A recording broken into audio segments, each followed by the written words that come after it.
Bueno, mucho movimiento se generó, por supuesto, luego de las elecciones, no solamente en el plano político, sino inmediatamente en lo económico, los mercados, descriptos por los especialistas como eufóricos el día después de las elecciones, el riesgo país que bajó, subieron las acciones de empresas argentinas en Buenos Aires, en Nueva York, el dólar blue. ¿Qué pasó con todo esto? ¿Qué escenario es el que tenemos y qué es el que esperamos con toda la mirada puesta con el acuerdo con el Fondo Monetario Internacional y con lo que va a hacer el gobierno después de la cachetada o de haber sido zamarreado en las elecciones de las PASO el pasado domingo?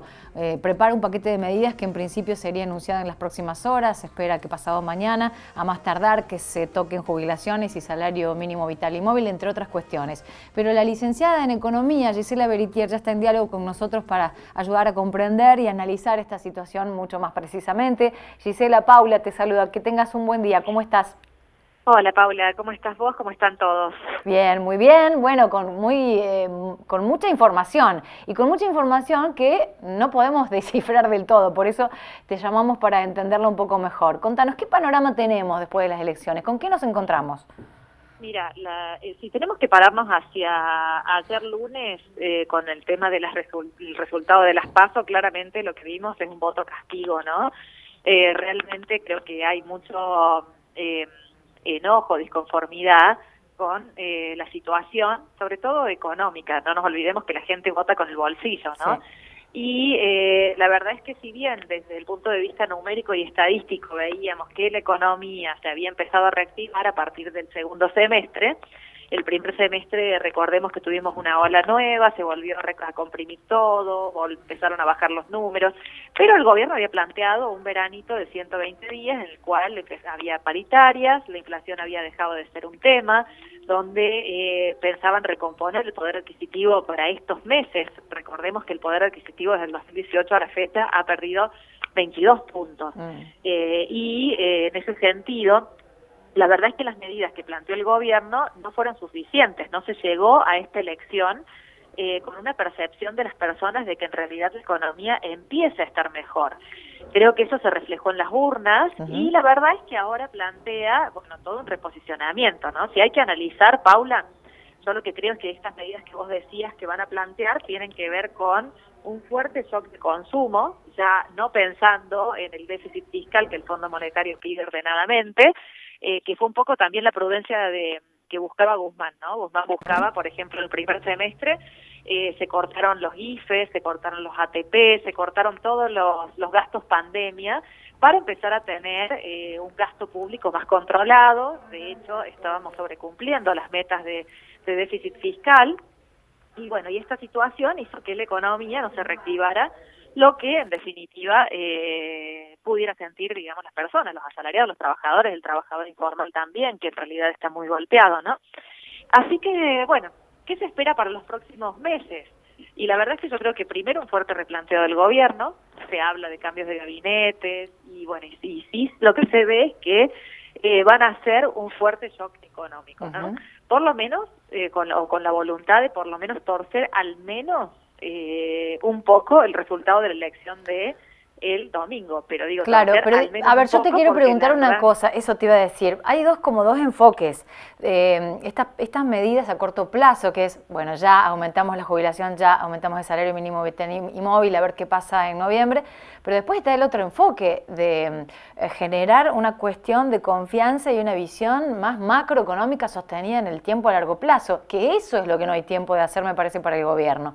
Entonces, no, tienen que definir cuál de las dos estrategias van a aplicar. la verdad es que yo creo que hoy la estrategia tiene que ver con el cortoplacismo, ¿no? Y ver cómo se llega el 14 de noviembre, porque plantear la otra estrategia, no nos olvidemos dónde estamos parados.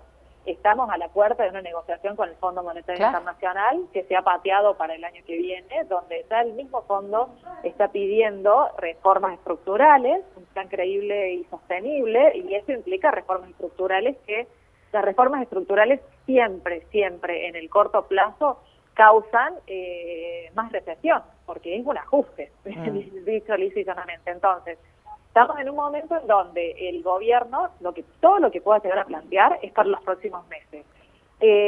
Hoy es martes, mañana miércoles el gobierno tiene que presentar en el Congreso el presupuesto 2022. Y allí, bueno, hay que ver varias cuestiones, ¿no? Si tienen en cuenta esto que te estoy diciendo con respecto a la negociación del Fondo Monetario Internacional, porque va a impactar en todo lo que ellos pronostiquen de crecimiento, en lo que se pronostique de tasa de inflación y en lo que se pronostique del valor del dólar. Y por otro lado también, obviamente que sí, van a tener un Congreso que va a ser más opositor, van a perder sus mayorías absolutas. Para el año que viene tampoco van a tener tanta libertad para usar el presupuesto como quieran, ¿no?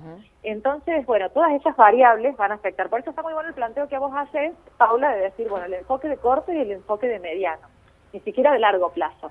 El enfoque de mediano plazo tenemos que ver cuándo se resuelve también la negociación, cómo se resuelve la negociación y de qué modo se va a salir del cepo, ¿no? Porque el Fondo Monetario está pidiendo esto, que se salga del cepo. Entonces, a mediano plazo, el gobierno ya está pensando en cómo atraer dólares, que eso es lo fundamental. Si queremos salir del cepo, no queda otra que pensar en crear no solamente las condiciones de confianza, sino también ver cuáles son los sectores que vamos a promover para traer esos dólares. Claro. Y todo eso, la verdad es que hoy está en diputados, pasando por procesos, por ejemplo, la ley de hidrocarburos que se elevó, que tendría que ser una prioridad y tendría que estar apurándose lo más rápido posible, el tema de la ley con respecto al litio, que es otra fuente de dólares, el tema del campo, el agro, cómo se lo va a tratar, si es que quieren, en realidad también, que también sea una fuente de dólares importante y que ya este año ya fue un récord histórico de liquidación, cómo se hace para que eso se mantenga el año que viene. Y la otra ley que está dando vueltas también es la industria automotriz, en la cual, si queremos que vengan esas exportaciones, lo que se está estudiando es que se bajen las retenciones a las exportaciones. Pero yo lo que veo, Paula, es que todo eso, que en definitiva está en diputados y duerme y qué sé yo, hay que acelerarlo lo más posible porque no se puede plantear nada si eso no está resuelto, ¿no? Claro. Bueno, y en ese sentido, a ver, dos cosas suscitaron en la tarde de ayer con esto que decíamos en la presentación de que los mercados estaban eufóricos, porque bueno, los mercados son actores fundamentales en la economía mundial, y entonces, ¿qué significa que hayan subido las acciones de las empresas argentinas con el movimiento después de las PASO? Que el mercado está conforme y contento con las expectativas que se sembraron y con la posibilidad de el juego más activo de, por ejemplo, Juntos por el Cambio, ¿no? El cachetazo al oficialismo, digo, el mercado, el acuerdo con el fondo, el dólar o el riesgo país que haya bajado. ¿Qué significa? Que el mercado aplaude las elecciones, las PASO, lo que pasó. Claro, el mercado siempre hablamos de los mercados financieros, ¿no? Y los inversores financieros, eso hay que hacer la aclaración. Cuando uno habla del mercado, la definición de el mercado tiene que ver en realidad con el mundo de las finanzas. Entonces, las personas que ponen su plata en distintas inversiones, obviamente que van a tratar de buscar mercados o buscar entornos que tengan menor intervención de un gobierno, donde favorezcan más el libre movimiento del capital, donde en realidad no tengan tantas trabas para operar y sobre todo haya seguridad con respecto a las inversiones que tienen, ¿no? Y la verdad que un gobierno más peronista o de corte peronista tiene un corte más intervencionista con respecto al Estado, claro. Y un gobierno más del estilo del PRO es menos intervencionista con respecto al Estado, con lo cual obviamente que, y no solamente pasa aquí, Paula, pasa en todo el mundo, siempre los gobiernos que tienen menos intervención con respecto a los mercados son favorables a ellos y por lo tanto las acciones empiezan a, en realidad esto es de corto plazo también, ¿no? Porque en definitiva después todo vuelve a su medio, el tema es cómo después esas acciones se vuelven sostenibles y ahí entra todo lo que es el plan de largo plazo. En realidad lo que pasó allá fue un festejo, ¿no? Claro, decir, eso bueno, te iba a decir. Porque fundamentalmente fueron las acciones de los bancos. Bueno, estaba también Loma Negra, pero fue Supervil, Macro y grupos financieros los que dispararon la cotización de sus acciones, ¿no? Claro, sí, que son las acciones donde en realidad el mercado argentino son son los sectores que más acciones y donde más movimiento tienen, justamente estos sectores, ¿no? Pero bueno, ahí en definitiva, ahora lo que hay que ver es qué es lo que pasa, cómo termina conformado diputados y cómo termina conformado senadores. Pero también hay que decirlo, Paula, que después de eso hemos visto ya que muchos gobiernos, cuando no tienen un senado y un diputado afín, terminan gobernando con decretos de necesidad y urgencia. Claro. Así que, en definitiva, lo que haga el gobierno lo va a seguir haciendo independientemente de cuál sea el Senado o cuál sea el diputado. O sea que vos decís que este paquete de leyes que mencionabas recién puede seguir, más allá de lo que pase en noviembre, durmiendo y dilatándose en el tiempo, o van a empezar a tomar medidas y acelerar y aprobar estas leyes pendientes que decís que son tan importantes. Yo creo, Paula, que no tienen margen. Creo que no tienen margen y con lo cual se van a ver obligados a apurarlas, ¿no? Porque no hay otra manera de generar un desarme del cepo y sobre todo pensar en un mercado cambiario donde incluya libremente la oferta y la demanda de dólares y no tenemos oferta, ¿no? Tenemos una demanda tremenda y es lo que tratamos de limitar. Siempre que hay un cepo a la entrada, pero también hay un cepo a la salida, pero también a la entrada.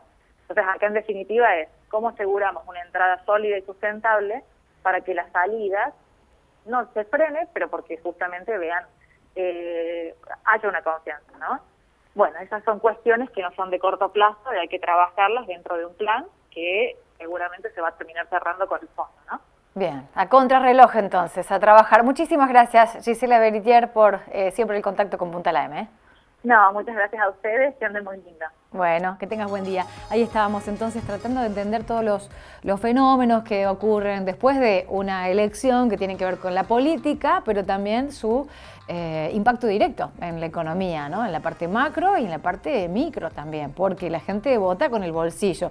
Y ayer escuchábamos un montón de declaraciones al respecto. Todo el tiempo después de las PASO, la gente no valoró el plan de vacunación. Y no, porque la gente también valoró que no se llega a fin de mes, ¿no? Aquel que tiene incluso un empleo formal. Ni siquiera hablemos de aquel que no tiene empleo o el que está en negro o el que está informalmente. No se llega a fin de mes y eso se vota, se castiga, se hace sentir en las urnas como pasó el pasado domingo.